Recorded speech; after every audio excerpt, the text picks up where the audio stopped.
The Security Weekly News is live on Tuesdays and Fridays at 12 o'clock Eastern Time most every week. I try to scan and produce a quick look at some major stories to help you keep up with what's going on in and around the industry in a short format. Myself, Jason Wood, and other guest commentators provide greater insight every week. I'm Doug White, and I hope that you will look for the Security Weekly News in all of your favorite podcast catchers and subscribe for the latest content. Welcome back to Application Security Weekly. We just talked about starting an AppSec career and where to start within an AppSec program. I'm your host, Mike Shima. I'm here with John Kinsella and Akira Brand, and it's just about time for the news. But first, one announcement. You can now find us on Instagram. Follow us for highlight reels, giveaway announcements, and more at Sec Weekly. And that brings us right quickly into the news. We had a couple interesting things in the news this week. One is a maturity model that we'll get to in a little bit. I think ties in with our discussion segment from just earlier, John and Akira. But one thing that I wanted to have a little bit of fun with was Randstorm. Now, I'm going to start this off by saying JavaScript and crypto. These are not two great tastes that go great together, especially 10 years-ish ago, 8 to 10 years ago, when JavaScript crypto, as in cryptography, did not have very good cryptographically secure pseudo-random number generators, let alone there's all of the dealing with JavaScript numbers, those fun 53-bit numbers that aren't 32-bit or 64-bit integers that are kind of often primitives of common cryptographic systems. But in this case, a company called Unciphered was trying to recover a forgotten passphrase for a wallet. And so they're looking into some JavaScript, and they're like, oh, this JavaScript, way back in the mid 2010s was having a problem here. And essentially what it boils down to is that the JavaScript library thought it was relying on a secure random function, but really was only producing roughly 48 bits or so of randomness. 48 bits in this modern world is probably pretty brute forceable. The other thing is that it's also generated from what's called, and I love pronouncing this, a linear congruential generator, or an LCG. So let's stick with LCG because otherwise I'll get tongue-tied. But the reason I bring that up is not because I like trying to pronounce weird things, is that an LCG or a Mersenne twister, for those random number nerds out there, they have what are called internal seeds or internal states. If you can get the internal state of an LCG, then you can actually replay back and forth all of the random numbers that it generates. Now, this can be very useful in certain scientific and modeling scenarios, but it's not as useful nor desirable from a cryptographically secure pseudo-random number generator. You want those to have the inability to leak an internal state, or even if you just know this was the rough time this was seeded on November 27th at 10:21 a.m., if that is the only seed, suddenly even your 128 bits of randomness might not be 128 bits if it's just that time. So I thought this was pretty fun. It was one of those warnings that, especially old school JavaScript, was not good before there was the crypto extension, as in cryptography extension for JavaScript, which does produce better randomness. But this was pretty interesting. And there's a link in the article to some other aspects of how another engineer discovered the problems in the random number generator within Chrome. So some fun things in there, but educational just in the sense of randomness does need to be random. And now, hopefully Akira and John have had time to go update their own Bitcoin wallets while I was running through that. And let me pause for a bit and see, Akira, if I've completely lost you here, if you enjoyed that little start of our Randstorm.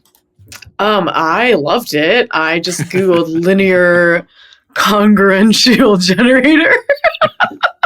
I think that's just going to be the rest of the show, is us trying to say that out loud. I'm just looking a little bit at how they work. I want to talk a little bit more, though, delve into...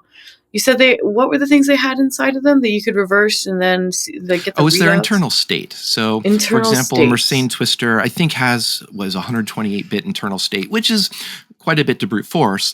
But if that's leaked in any way, then that's what I mean about you could recreate it. And I think NCC Group has a untwister, or there's an untwister on GitHub. Have to look for it and update the show notes to find that, just to demonstrate what it's like to, if you leak part of these internal states, how they can be these random numbers can be replayed.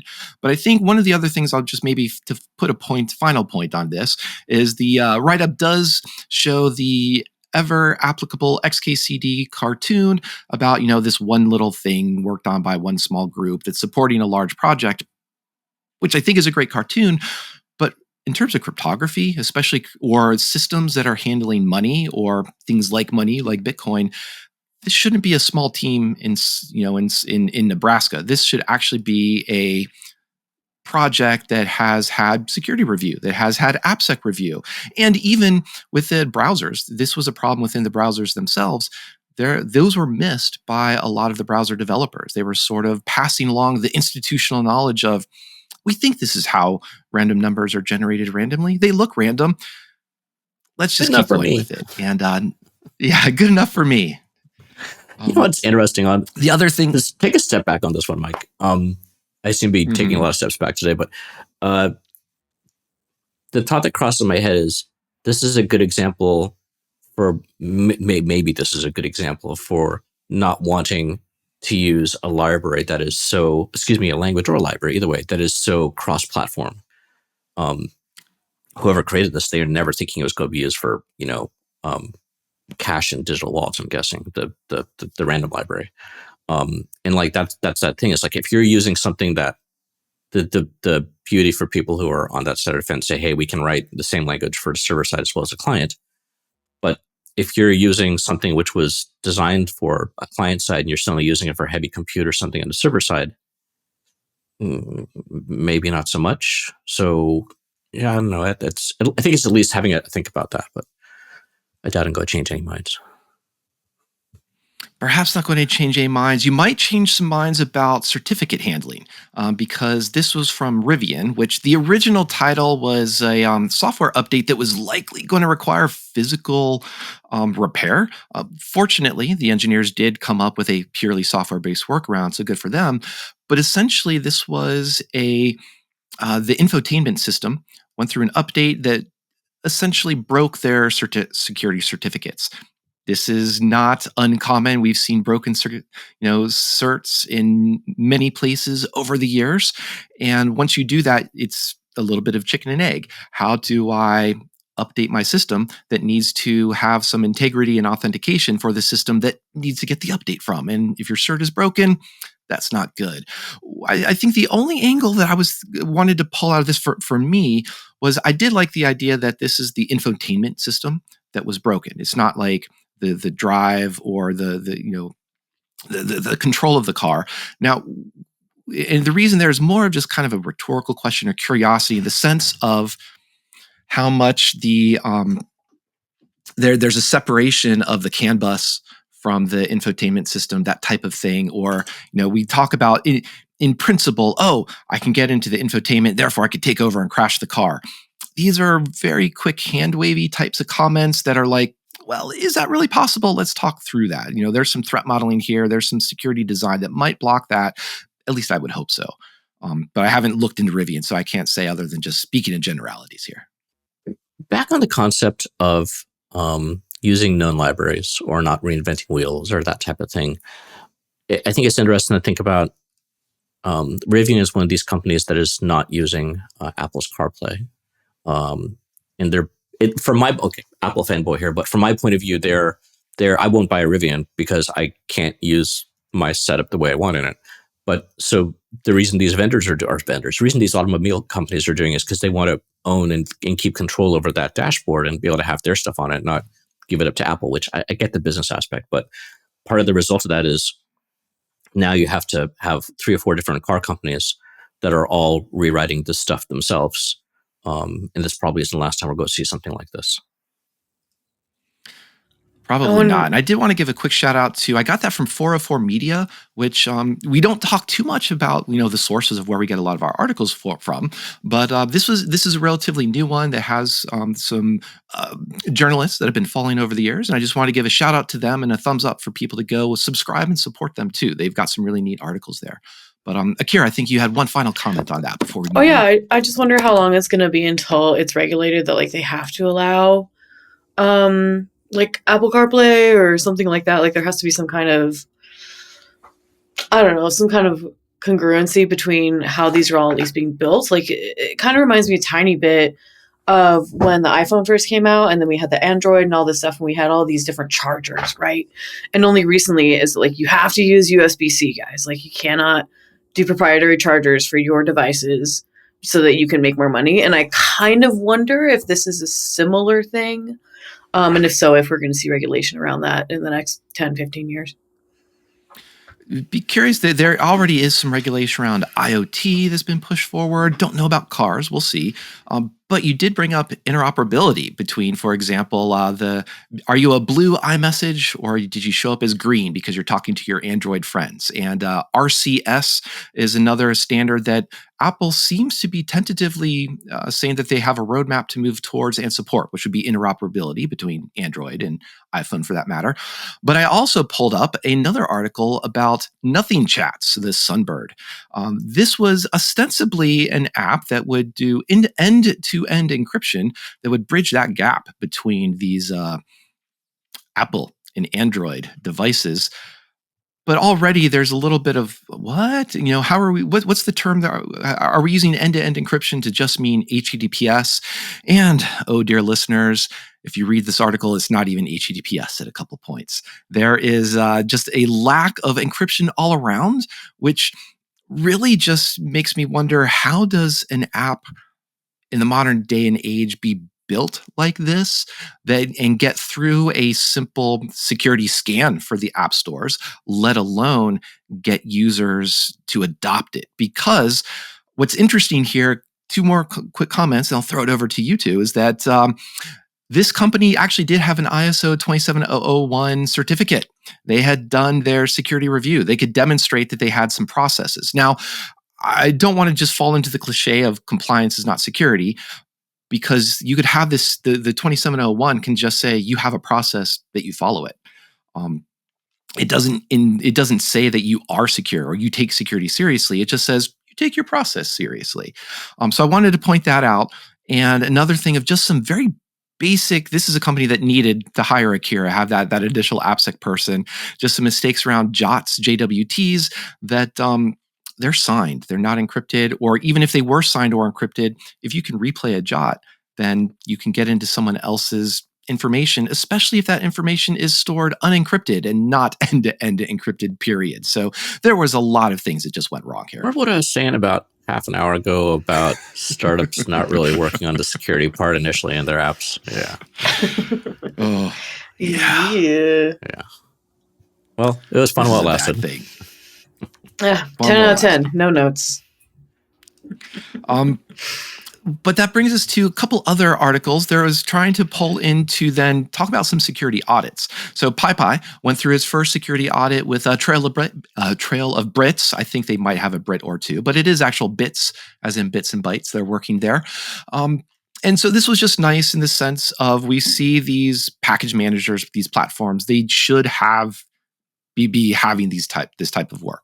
PyPI, NPM, these are the sources of malware, sources of typo squatting, etc.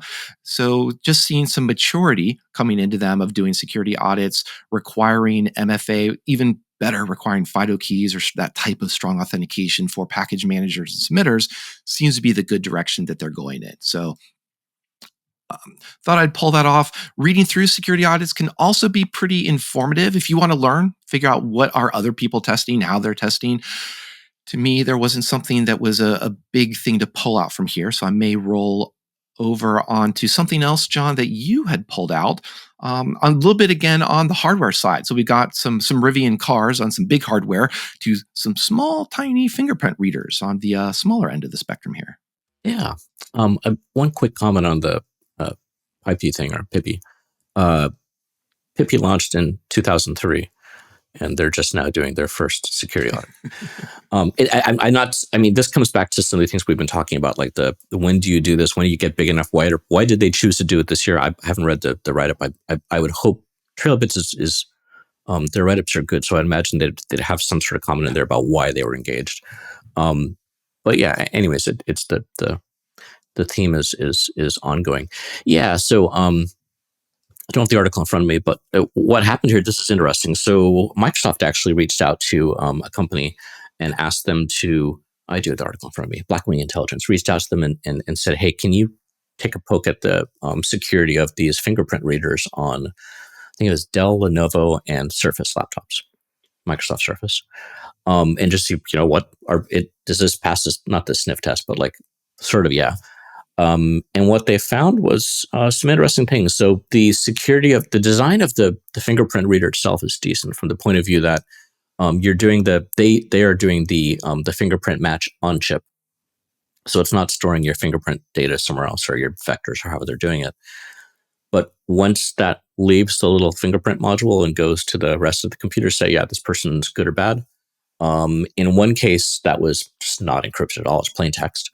And in the other cases, there was no validation or verification that this was an untampered module going on, which means for those devices, they've got a fingerprint reader on them, but somebody can come along and bypass that or spoof what's coming out of it and get into your box. Obviously, that's not, that's not something that you can do without sort of showing damage on the machine. So it's not like a huge problem for us.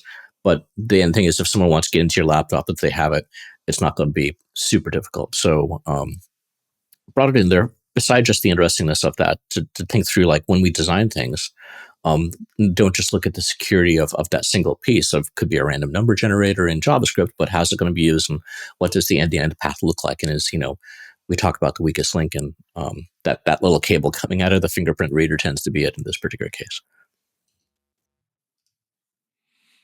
And a great call out to the aspect of threat modeling too, just in the sense of is this sky falling, not the sky falling, and so on. And speaking of protocols, I threw in another one about this was from a Black Hat Europe, I believe, presentation about a protocol for smart TVs to be able to talk to phones, basically, so you could play onto other TVs. What stood out to me really was that I like protocols. I like, they're fun to look at, reason through. But this was a 4-year disclosure process, and that was just stood out to me as something quite long and different for basically just for someone to sit on a pretty awesome Rickroll. I thought it was interesting. But I did. But we won't spend a lot of time on it. It's one of the things we talk about on here occasionally is why did that take so long to release, or why did they not release it now? And it's frequently the dance behind the scenes when someone finds these things. Again, back to talking about like what Akira was saying, being a generalist and being able to talk to other departments, being able to talk to another company when you come up with and go like, hey, I've cracked your stuff, or I found a weakness in your protocol. Those conversations can frequently take longer than the research. So it's we've talked about presentation a lot, but I guess that's another form of presentation in a way. No, indeed. And, as a callback to our conversation with Akira, what she was bringing up, I had another article in here about the platform engineering maturity model from the CNCF. This is just something that the Tag App Delivery group just released. And reading through it, a lot of it just resonated to me as, how do you say AppSec with modern AppSec without using the word AppSec? And this is an engineering-focused aspect as opposed to a governance. And I'll explain what I mean by that is that, if you just look at the level ones of what their maturity model looking at is that we're talking about process improvements. They're talking about, you're at a level 1 of investment if most of your migration or your improvements are nice to have. So they're hack day or hack week type of efforts. Or there are things like, let's see, your measurement is relatively ad hoc. You're collecting some metrics like the number of vulns you had, the number of vulns you closed, but they're not strategic, or they're just because those are convenient to collect. And so I thought of this and thought, like, if you are perhaps starting an AppSec program, this is how you deliver value. This is how you work with developers and with a security-minded angle to it. I think the one other thing, and then I'll throw it over to Akira for your reaction, is that there was also an aspect in here of the adoption layer, is that like product teams each maintain their own set of scripts or tools to deploy their apps. That's a low level of maturity. Or you just have the one heroic engineer that goes in and does things. I think there was a comment that you had made also too in our previous segment, John, about there's a difference between, and I'm expanding on a bit, but you don't just have one person come in and fix everything. That's not a maturity model. That's maybe nice, but it's a way to burn them out, but it's not necessarily repeatable. It's not building up processes. And so this is why this particular platform engineering maturity model kind of spoke to me and really made me think like, this is what I like to see from an AppSec perspective, is a good parallel to Sam. So that was a nice long-winded setup for me, Akira, but hopefully it gave you a chance to add some virtuoso singing behind it. Oh God, I'm on the spot. So I like the phrase you just used, which was, oh God, it just escaped me. Convenience versus strategy. I know that when I started my job, a lot of it initially was convenience, right? Like, what's the easiest thing that we can do to get up and running? Like, what's the fastest way to get this vuln fixed or something like that? And then as I went along, it was like, we have to be strategic. Otherwise, you're right. I'm going to burn out. We're going to make engineers very tired of hearing our problems all the time. So we did move to a more EM engineering focused strategy. And then I think the next step is to build that strategy again around supporting the business, which is a quandary that I'm constantly in. That may also lead to another article that I put in. We don't have to go here if we don't want to, but it's essentially about reducing toil. So it's essentially like, how do we move from convenience to strategy in a way where we can flex our engineering muscles and not have to do the same things over and over and over and over again. So those are my thoughts on that. Yeah, and that article the from Google about SRE, is the SRE handbook about reducing toil. Mm-hmm. That I think is a very common approach when we talk about tooling just in general. Why are we doing something manual so often? Let's use infrastructure as code. Let's use something like Terraform to deploy and manage our cloud environment rather than having it by hand all the time. And the same goes with our CI/CD environments. What are we requiring of engineers on a daily basis? Versus what can we do as an AppSec team to make their lives easier? And that is, for example, rather than just say, go fix all these CVSS, if it's a vuln that's a CVSS score of 6 or higher, you've got to fix it.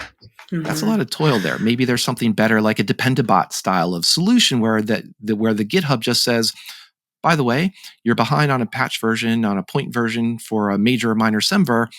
We ran through your tests. Click here to merge, approve the merge. Mm-hmm. That is a wonderful way to reduce toil. Something that I did want to bring up in that too is that toil is not always necessarily bad. Sometimes the things that we try to do to reduce it actually create more. So for example, I've seen some tools that are really useful for AppSec teams and they're really useful for engineers. And I've seen some security tools that are not so much, right? Like they would take a ton of time to set up. They're very complicated. Like you'd have to get a training on them to even understand how the UI basically works. And that actually would increase your level of toil while trying to reduce it simultaneously at the same time. So that's an interesting thought as you read through this eliminating toil article of like, less is better. If you can spend time throughout your workload on reducing it, great. But there's also a whole section in here that talks about calculating toil, which is essentially saying, okay, how much of this particular task counts as toil, or actually is it just grunge work or work you just don't like to do, or something that actually does require a human element to it? And then given how much it's actually costing you, is it worth fixing, or do you just need to kind of manage it, sort of hold up the toil, as it were? Yeah, other than the witches from Macbeth and their toil and trouble, I'm not sure anybody really enjoys the toil, but your point is well made about where you prioritize that engineering investment to automate something. John, I'm not sure if you want to bring any toil or maturity to our conversation, or you've got another article that about another vuln that you might want to switch us to. Yeah, I'm a really big fan of the SRE book in general. I think the toil calculation part I'd forgotten about.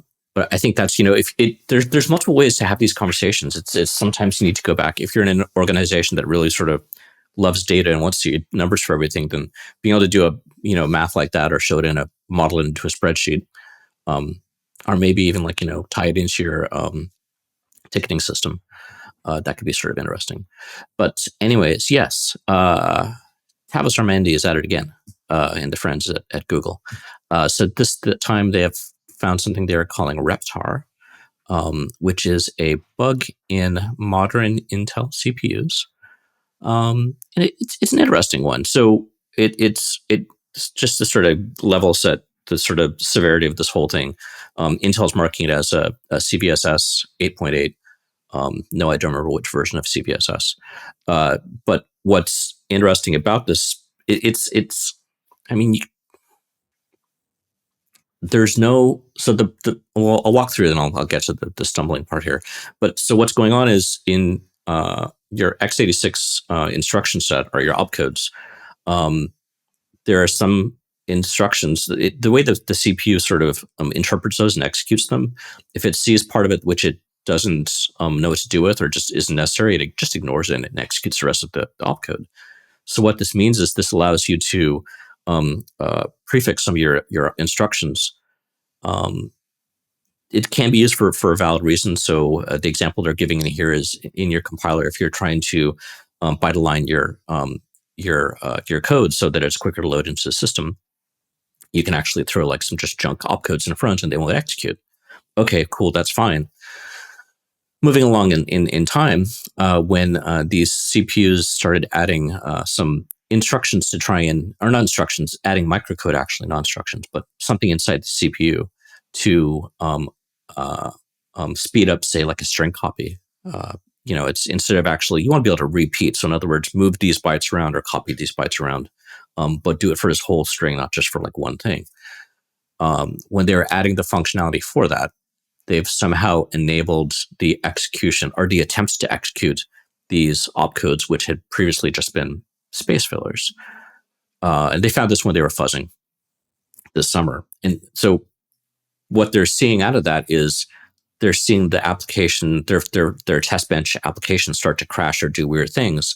They haven't figured out yet a way to be able to do remote code not remote code execution, but code execution or something like that. So they see the possibility of something in there, and this is the stuttering part. It's right now it's just considered bad, right? This isn't good, but where they're going to go with it, you can't really tell.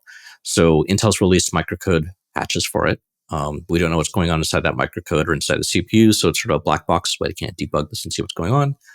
But yeah, it's sort of interesting, a little bit more deep dive. They are looking for, if folks are interested, try and research and go further down this path, they'd love to talk with people. So if you want to really nerd out on the opcode sets. Yeah, and it is cool to see because this was Zenbleed came to mind that we covered a couple months ago, I want to say, which was also out of Tavis and crew's fuzzing. So it is really cool to see that this fuzzing is paying dividends. In Zenbleed, it was the impact was a little bit more evident here.